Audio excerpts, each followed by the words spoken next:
Yeah, that's a better song, isn't it? I think it is. You won't hear that song. That other song I played before it, you're never going to hear that song on this station ever again. I didn't realize that there was filthy language, glorifying drunkenness. That song will not air on this station ever again as a Christian formatted station. I don't agree with the lyrics of that song, nor will I play it ever again on these airwaves. That's it. I just didn't realize that there was a couple of F-bombs in that recording, so you'll never hear it again on this station. Nada. All right, Gary J. Russell with you here on GJRB Online. That's just it. There's no reason to record a song like that. Really isn't. And, I'm sorry. I just don't see where filth has a place in Christmas. And a song like that, definitely not on the list. As ever going to be on the playlist again. Because I didn't realize when I played that last year, which I believe I have it on last year's playlist, I didn't realize that I didn't listen to that song very closely. That was my failure. I should have taken a look at the lyrics of that song. I should have played that song a few times and realized that song had some not so good language in it. So you're not going to hear it again ever on the station. Because I just don't stand for that kind of language on. I know this is internet radio, but it's exactly like BJ said the other day, and he made a lot of sense when he said it. It's my friend BJ, Black Dragons Radio.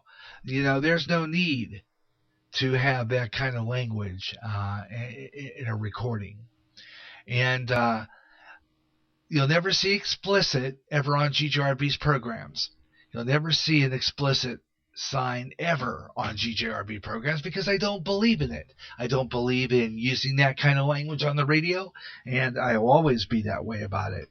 And, I grew up at a time when, we had Red Skelton. And, Red Skelton used to always say, you can be funny without being dirty. And it's the truth. There's no need for it. There's absolutely no need for it whatsoever. And, I take radio seriously. I went to broadcasting school. I had an AA degree in broadcasting. And, I grew up at a time in the early days of radio when I wanted to be on was the 70s, the 60s, the late 60s, early 70s. And they tried to push the envelope. And really, especially with that, what was that guy's name? George Carlin. Made a record called 7 Dirty Words You Can't Say on the Air. And quite frankly, I just don't find it necessary in entertainment. Back in the day, and if you remember the movie Good Morning Vietnam, and that movie, kind of filthy language in that movie. I like the movie, but I don't like the language. And, not only that, but take a look at the movie in the scene of, you know what I'm talking about here, Coal Miner's Daughter, right? And what did she say on the radio that wasn't too good? And the radio station really, was not too happy with them because of that language. And it's because, the radio station in those days would lose their radio license if they let that kind of language over their airwaves. So, I'm like that. And I take radio seriously. It's not a game. And and they're right here on Spreaker. Some people do put explicit sign on their show. Like I said, you'll never see that or hear that on this radio station because I don't believe that it is a good thing to be doing that. So I just don't. I don't stand behind it. I don't believe it. I don't believe in it. And I'm going to continue to make my stand. And if you're going to go away because of that, you're going to leave this station, you're going to leave this show, oh well, I'll find my audience. There's a lot of audience out there who don't appreciate that kind of language. And like I said before, Black Dragons Radio will tell you. He believes in it too. No filth on his airwaves either. So, hey, We don't need that here. Hey, tell you what we're going to do right now. We're going to play some more Christmas music. I got some more good songs coming up and some more holiday favorites and some holiday classics coming up. So stay right here on GJRB Online, here on Spreaker. Gary J. Russell with you. Got some really good songs coming up here. And we're going to go in there and pull those up. Got some more great Christmas classics coming up your way here, including the theme that we always use for our promos. The Boston Pops and the Anderson Sleigh Ride. Hear Bobby Vinton coming up a little bit. Christmas Eve in my hometown. Great song. And Wayne Newton. Yeah, we'll have Wayne Newton with Last Christmas Without You. So that's all coming up here on American Christmas Jukebox.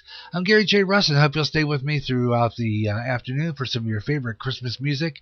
Holiday favorites. Getting things started early. You know what I'm saying? Now, a nationwide weather update. This is GJRB's Weather on the Fives.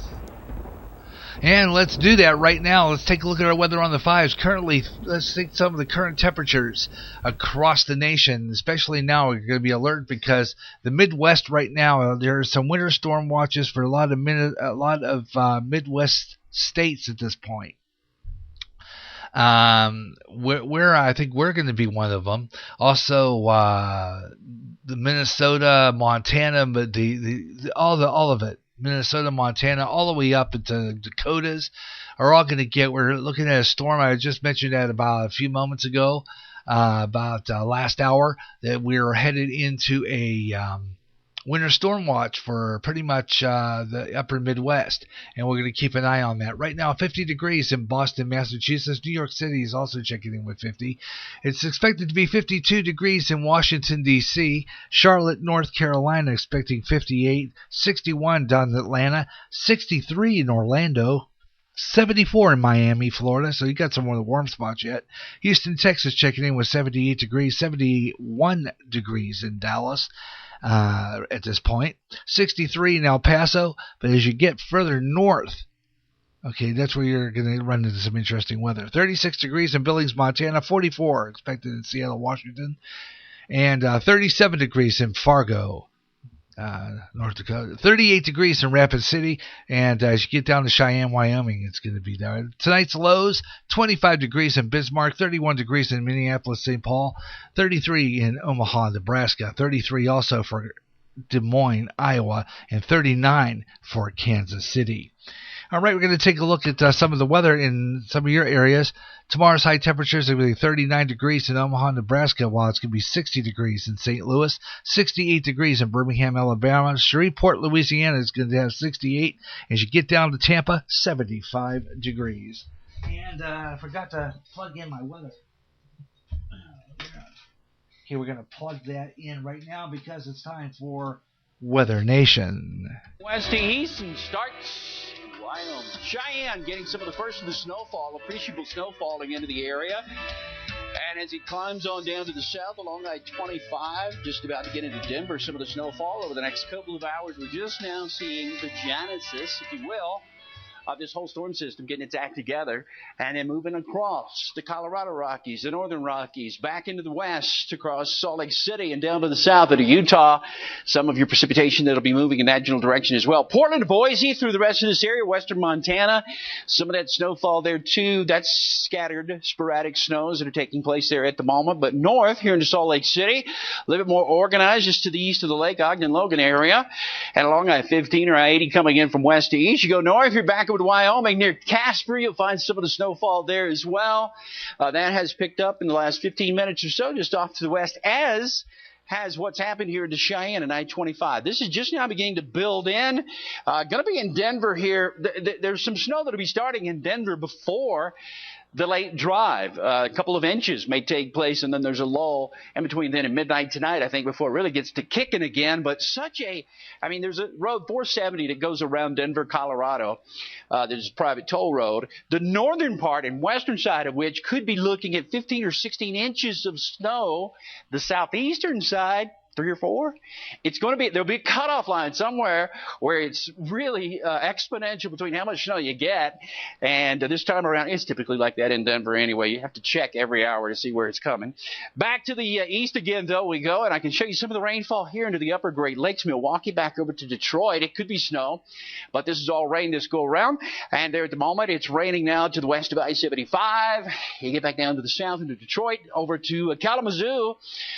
Or on the eastern coast of Wisconsin, Kenosha to Milwaukee, West Bend, over to Oshkosh, and into Green Bay. You'll find some of that as well. Down to the south, not much going on here along the mid-Atlantic into the deep south, but already beginning to see a return moisture flow in advance of our cold front that will be forming during the night tonight, today, tomorrow, and that's going to bring moisture out of the Pacific and the Gulf of Mexico. The two shall meet somewhere there over Texas and bring appreciable amounts of rainfall and thunderstorms to the area.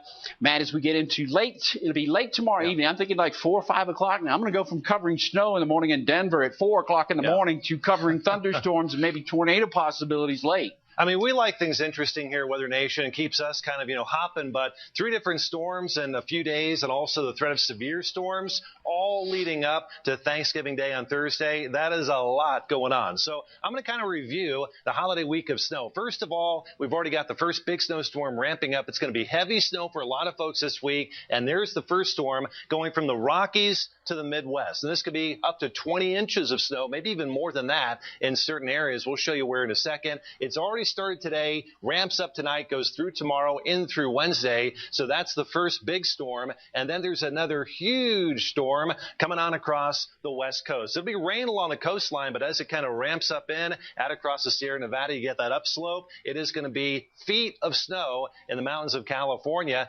Tahoe could see a couple of feet of snow. That goes Tuesday all the way in through Friday. So we're going to kind of look at both of those storms. Here's the first one. This is the big Colorado low, the big rocky snowstorm here from Denver through Cheyenne. That is going to be a huge amount of snow working up and down I-25. Now, David was talking about Denver. Some folks could see a lot of snow in the metro of Denver. Some folks might not see that much at all. So this is going to be kind of the dividing line between a lot of snow to the north and not very much snow off to the south. But look at how far the winter weather alerts go all the way up into the upper peninsula of Michigan there. Marquette down through Minneapolis, and a lot of these snowfall totals have been really ramping up over the past 24 hours. For example, yesterday, Minneapolis, St. Paul calling for 1 to 3 inches of snow. Today, now the forecast calling for 7 to 12 inches of snow. So from maybe a little dumping to a major storm all in 24 hours. So things are definitely changing.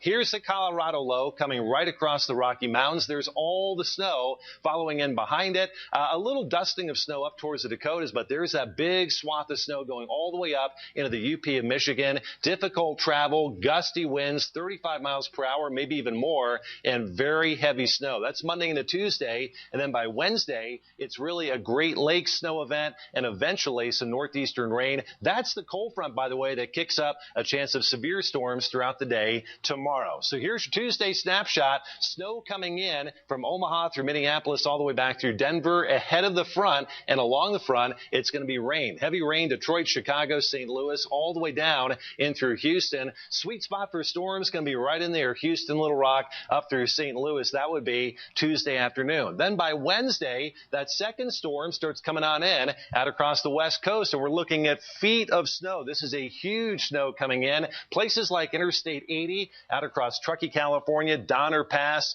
famous for their snows. They could see 2-3 feet of snow, and obviously some interstate closures, very possible there. Then that snow fans out again all the way through Billings, all the way down through Salt Lake City, while this cold front here continues to bring a lot of rain to the East Coast. And then really quickly, here's what that West Coast storm is going to do. Comes on shore tomorrow, ramps up late Tuesday and through Wednesday, and we're looking at a lot of snow across California, out across western Nevada, maybe even a little bit more snow by the end of the week out across Utah and also western Colorado. So from that secondary storm, a ton of winter weather alerts up for the Cascades all the the way down through the Sierra Nevada, and then it kind of pushes on out across Nevada and back across Utah. So that's what's going on there. I'm going to take the last part of the show really quickly here. This is New York City, and we're looking at this for our Thanksgiving Day. Macy's Day Parade coming up on Thursday, and we should have pretty good weather for that. In fact, temperatures in New York on Thanksgiving, not that cold, 49 degrees. We've seen a lot of Thanksgivings a whole lot colder than that.